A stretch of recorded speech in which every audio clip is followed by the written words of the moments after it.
ফু এসে তার পাশে বসে চারুর দিকে হাত বাড়িয়ে ঘুঙ্ঘট তুলতে চায়, কিন্তু হঠাৎ সে হাত পিছে সরিয়ে নেয়। তখন চারু নিজেই নিজের ঘুঙ্ঘট উঠিয়ে নিয়ে মিস্টার ফুয়ের কাছাকাছি আসে।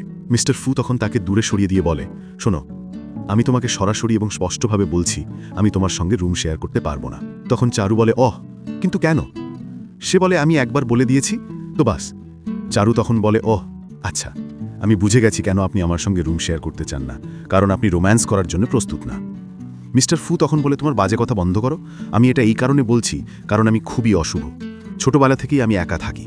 যদি আমি তোমার সঙ্গে থাকি তাহলে তোমার ভাগ্য খারাপ হয়ে যাবে।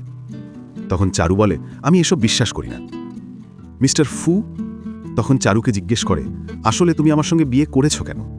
তখন চারু হাসতে হাসতে বলে, কারণ তুমি খুবই হ্যান্ডসাম, তোমার অনেক টাকা আছে, আর সবচেয়ে গুরুত্বপূর্ণ তো টাকাই। আমি এই কারণেই তোমাকে বিয়ে করেছি, যাতে বিয়ের পর আমার কাছে অনেক ড্রেস, গয়না ও সুযোগ সুবিধা থাকে, যেন আমি মন খুলে টাকা খরচ করতে পারি। তখন মিস্টার ফু বলে, আমার টাকা খরচ করার বিষয় কোনোদিন ভেবেও দেখো না, আমি তোমাকে একটা পয়সাও দেব না। এই কথা বলে সে উঠে সেখান থেকে চলে যেতে চায়, কিন্তু দাদাজি দরজা বাহির থেকে লক করে রেখেছিল, তাই মিস্টার ফুকে আবার চারুর কাছেই ফিরে আসতে হয়। এরপর আমরা মাঝরাতে দৃশ্য দেখি, যেখানে মিস্টার ফু সোফায় শুয়েছিল আর চারু বিছানায়। তখন চারু মিস্টার ফুকে বলে, আপনি বিছানায় এসে শুতে পারেন, আমার কোনো আপত্তি নেই। আমি যখন পাহাড়ে ছিলাম তখন তো আমি জিনজিনের সঙ্গে প্রায়ই একসাথে ঘুমাতাম।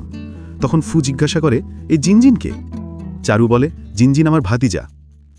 তখন সে অবাক হয়ে জিজ্ঞেস করে, তুমি কি সত্যি তোমার ভাতিজার সঙ্গে ঘুমাতে? চারু বলে, হ্যাঁ। এরপর সে ফুকে জিনজিনের সম্পর্কে বলতে চাইলে মিস্টার ফু বলে, তোমার বাজে কথা বন্ধ করো, এই বলে শুয়ে পড়ে। তখন চারুও শুয়ে পড়ে।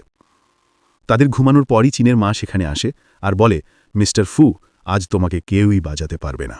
আর তখনই হঠাৎ ঘরের ভেতরে এক ধরনের কালো শক্তি প্রবেশ করতে থাকে। তখন মিস্টার ফুয়ের চোখ খুলতেই দেখা যায় তার চোখ পুরো সাদা হয়ে আছে।